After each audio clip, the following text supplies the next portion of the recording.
अस्सलाम वालेकुम dear students, मैं हूं sir Riyaz, class 9th biology chapter number 1 आज स्टार्ट करेंगे।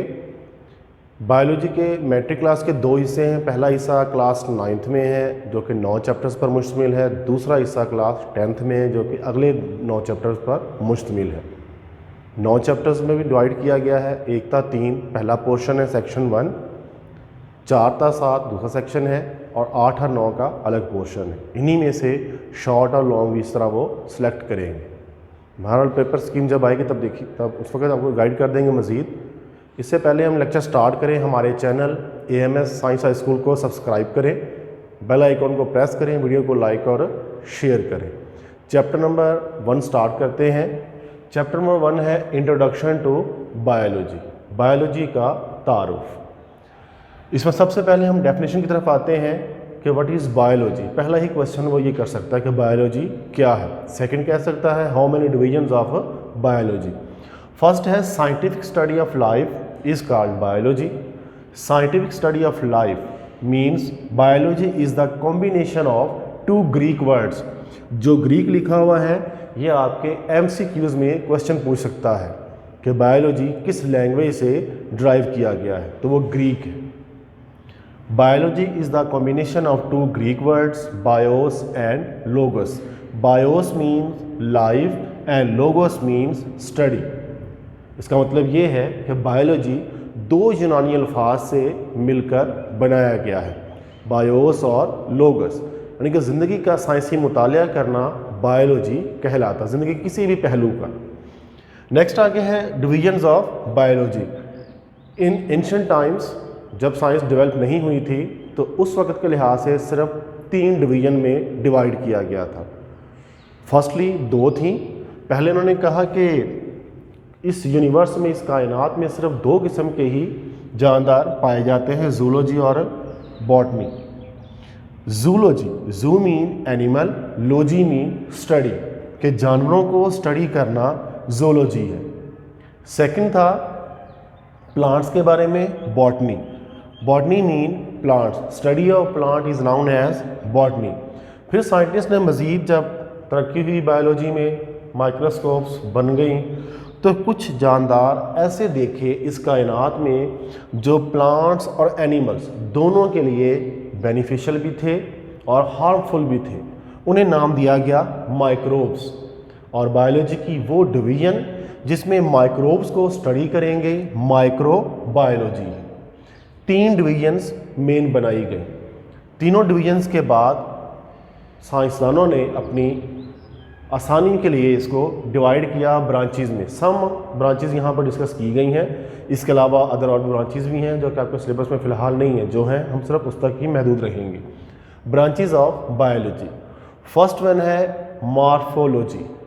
मॉर्फिक होता है स्ट्रक्चर और स्टेट, कि जानदारों को उनकी साख्त के लिहाज से स्टडी करना मॉर्फोलॉजी है, कि उनका स्ट्रक्चर कैसा है, उनकी साख्त कैसी है, उनकी बनावट कैसी है, बने किस तरह है। सेकंड वन है एनाटमी। एनाटमी बेसिकली मीनिंग है इंटरनल।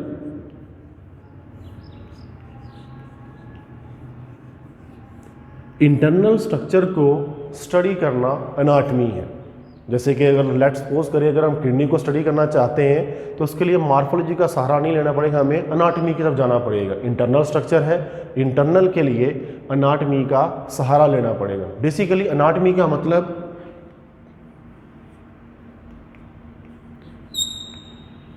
चीर फाड़ है या काटना है, किसी चीज़ को काट कर उसको स्टडी करना इंटरनल स्ट्रक्चर के लिए एनाटमी है। नेक्स्ट वन हमारे पास हिस्टोलॉजी। कॉम्बिनेशन ऑफ 2 वर्ड्स है। फर्स्ट है हिस्टो, HISTO। हिस्टो का मतलब होता है टिश्यू। सेकेंड वन लॉजी है, लॉजी मीन्स लाइफ। टिश्यूज को स्टडी करना, लिविंग ऑर्गेनिजम्स हों उनको स्टडी करना, टिश्यूज को हिस्टोलॉजी है। टिश्यू ऐसे सेल्स का कम्बिनेशन होता है जो एक काम करने की खातिर इकट्ठे हो गए हों और मिलकर एक जानदार के लिए, लिविंग ऑर्गेनिज्म के लिए काम करते हों, जिनका सेल स्ट्रक्चर सेम ना हो लेकिन फंक्शन उनका सेम हो। Cell biology. Cell is the basic unit of living things. Biology कि जानदारों में जो सेल्स हैं उनका स्टडी करना, उनका मुताला करना सेल बायोलॉजी में हम डिस्कस करेंगे कि सेल्स किस तरह ऑर्गेनाइज्ड होकर टिश्यू बनाते हैं। नेक्स्ट वन है फिजियोलॉजी, फिजिकल से ज़ाहरी तौर पर चलना फिरना, उठना बैठना, हमारे जॉइंट्स किस तरह काम करते हैं और हमारी बोन्स किस मूवमेंट, किस एंगल पर मूव करती हैं, वो सारा फिजियोलॉजी है स्ट्रक्चर के लिहाज, चाहे वो इंटरनल हो या एक्सटर्नल हो। नेक्स्ट वन है जेनेटिक्स। फर्स्ट वर्ड है जीन, सेकंड है टिक। जीन है यूनिट ऑफ इनहेरिटेंस, विरासत की इकाई।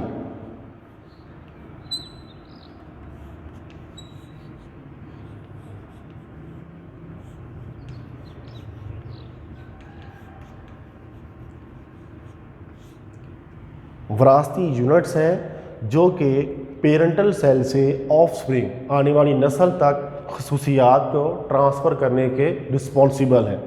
नेक्स्ट वन है टिक, TIC, मीन है ट्रांसफ़र।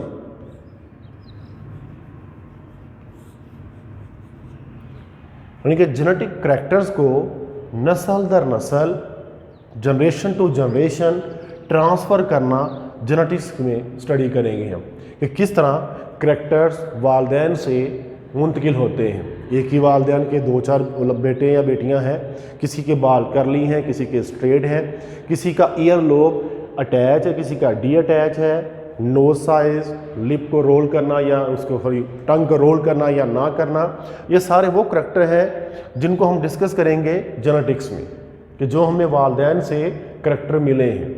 नेक्स्ट वन है एम्ब्रियोलॉजी। पेरेंटल सेल में से मेल प्रोड्यूस करता है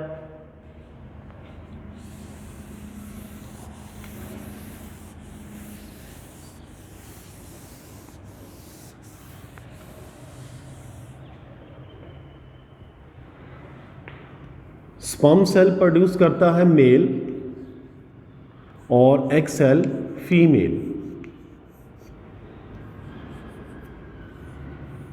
इंटरनेशनल साइन है, जहाँ भी ये यूज़ होंगे ये मेल को शो करेगा और ये फीमेल को शो करेगा, ये शो करेगा मेल को और ये फीमेल को।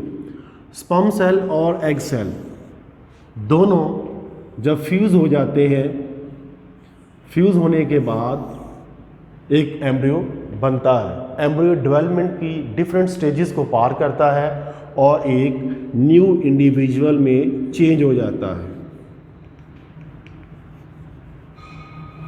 जितनी भी डेवलपमेंट होती है फर्स्ट टाइम से लेकर इसके बर्थ होने तक, इंडिविजुअल बनने तक, वो सारी स्टेजेस को एम्ब्रियोलॉजी में डिस्कस करेंगे। नेक्स्ट वन हमारे पास है टैक्सोनॉमी। फर्स्ट वर्ड है taxon.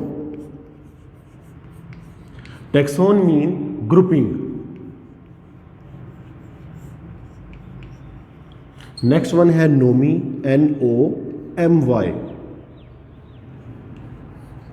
Nomi mean naming.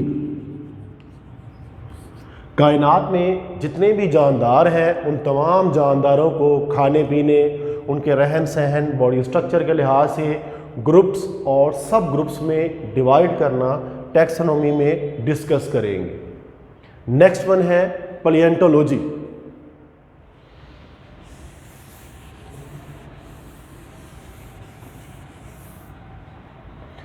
First word हमारे पास पैलियो। Palaeo mean fossils.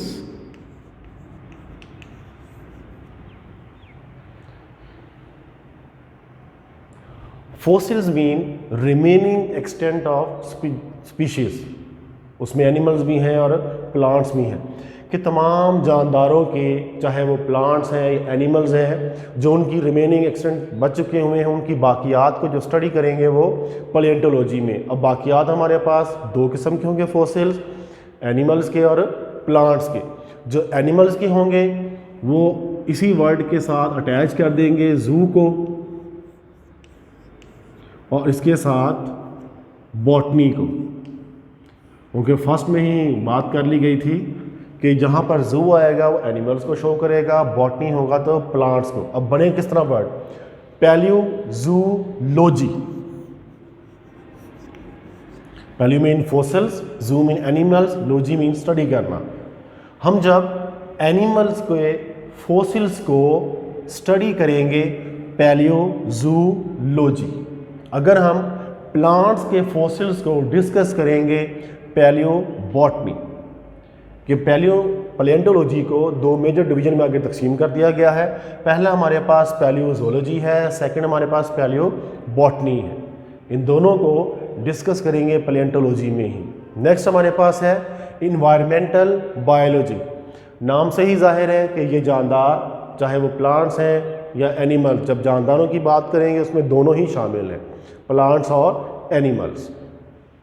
कि जानदार किस तरीके से माहौल में रहते हैं, किस तरह वो अपने माहौल के मुताबिक अपने आप को एडजस्ट करते हैं रहने के लिए। एक्वाटिक प्लांट्स अपने आप को उस लिहाज से एडजस्ट कर लेते हैं, जो ड्राई इन्वायरमेंट में प्लांट्स रहते हैं उस लिहाज से। एलोवेरा उसकी एग्जांपल है, ज़ीरोफाइट्स में शामिल है कि उसे पता है कि उसने ड्राई इन्वायरमेंट में रहना है, इसलिए वो पानी को स्टोर कर लेता है। इसी तरह जो प्लांट्स पानी में रहते हैं उनके स्टोमेटा ऊपर वाली अपर डर्मस में ज़्यादा होते हैं एपिडर्मस में, ताकि वो सनलाइट को ट्रैप करके अपना फोटोसिंथेसिस करने के बाद अपनी खुराक तैयार कर सकें। ऐसे ही एनिमल्स हैं जो ड्राई इन्वायरमेंट में रहते हैं, उनकी डाइट उसी लिहाज से होती है, जो हमारे इस इन्वायरमेंट में रहते हैं उसकी खुराक उसी लिहाज से अलग अलग होती है। रहन सहन, खुराक, हर चीज़ उन जानवरों अलग, उसे इन्वायरमेंटल बायोलॉजी में हम डिस्कस करेंगे। अब है सोशियो बायोलॉजी। इसमें जानदारों का सोशल बिहेवियर देखते हैं। हमारे ही इन्वायरमेंट में बफलोज, काउस, डॉग्स, शीप्स रहते हैं, उनके रवैये में और जो जंगल में रहते हैं उनके रवैये में बड़ा फ़र्क है। अगर आप जंगल में जाते हैं तो यही बफलो आपको देखते ही फ़ौरन अटैक करती है, क्योंकि उसने हमेशा इंसान को अपना दुश्मन ही पाया है। जैसे उसने शिकार करते हुए देखा है, जैसे इंसान देखती है वो फ़ौरन अटैक कर देती है कि ये शायद मारने के लिए ही आया है। जबकि वही बफलो अगर हम घर में लेकर आते हैं, उसे पेट के तौर पर रखते हैं, तो वो बफलो जब देखती है कि यही इंसान मुझे डाइट प्रोवाइड करता है, शेल्टर देता है, मेरा ख्याल करता है, मेरा लुक आफ्टर मेरी कर रहा है, तो वो उसके रवैये में फ़र्क है, वो इंसान को नहीं मारती। कॉमन सी एग्जाम्पल आपको दे रहे हैं कि जानवरों का रवैया रहन सहन के सोसाइटी के लिहाज से अलग अलग होता है। जो जानदार जिस माहौल में रहता है उसका रवैया उसी लिहाज से तब्दील हो जाता है। तो उसको हम डिस्कस करेंगे सोशियो बायोलॉजी में, कि जानदार सोसाइटी बनाकर रहते हैं, सोसाइटी में उनके आपस के लेन देन जो है वो किस तरीके से होते हैं। नेक्स्ट आ गया है पैरासाइटोलॉजी, स्टडी ऑफ पैरासाइट्स।